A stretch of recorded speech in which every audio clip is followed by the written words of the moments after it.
How do we accommodate for disabilities that are not openly disclosed by a team member? If the employee doesn't want to share with coworkers, and it may appear, if an employee doesn't want to share with coworkers, it may appear like they are getting favoritism. Can you provide tips on how to handle this tough situation? Yeah, this is a great question. And it actually raises a lot of thematic issues that are worth underscoring. First, the idea of privacy and confidentiality for people with disabilities when we disclose our disability and are seeking accommodations in the workplace. That is paramount and to be respected.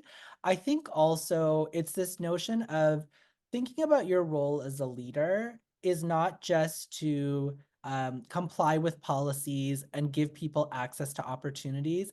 It's about thinking about the individuals working with you on your team and their growth both within the organization and outside of the organization.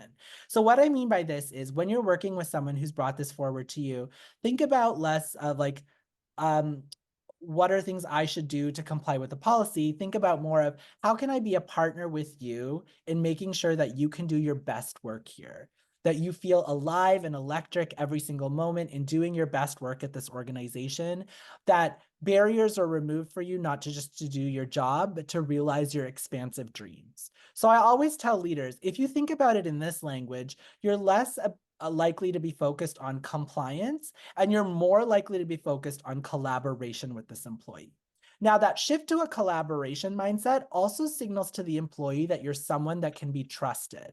And if you share with them that these are the ways in which I'm unlocking opportunities for you, these are the ways in which I'm going to be with you along this journey to make it accessible, they're also going to trust you when you say, here are ways in which we can communicate with your team members and your colleagues to make sure we create an inclusive experience. They're not going to feel outed. They're not going to feel like they're betrayed, but they're going to feel like they're working with someone who cares about their success, who's committed to their future, and who wants to work with them to create an accessible and an inclusive workplace.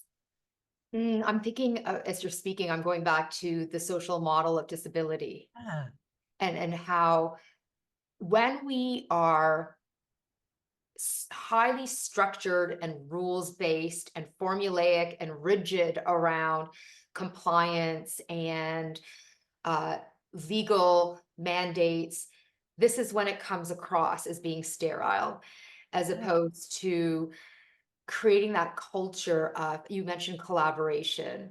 yeah, And I'm going to add in there psychological safety and trust. And it's kind of 100%. like, as an HR professional, back in the day, I remember learning that when someone comes to your office to talk to you about a mental health challenge that they're experiencing, you instantly go into, okay, what are the duty to accommodate here, and like, what do I need to say to make sure that I'm doing the right legal thing? And I also say this as someone who used to be a lawyer, and Prasanna, I know you are a lawyer yourself.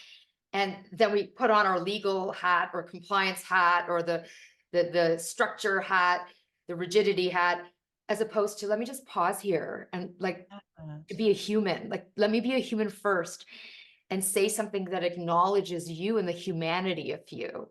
Totally. And I think it's so important, like you said, Ritu, with the social model of disability. The idea is like there's no flaw or defect in this individual that's come to you to seek accommodations. The barriers that they face arise because of the designed and built environment. And guess what? You designed and built the environment, or you're contributing to its continued design and evolution. So you actually have a role to play in redesigning the environment to make it inclusive. So I always say accommodations are the temporary solve for a future that's actually accessible. What I encourage leaders to do is provide accommodations to individual employees, but gather the information for how you're going to redesign the system.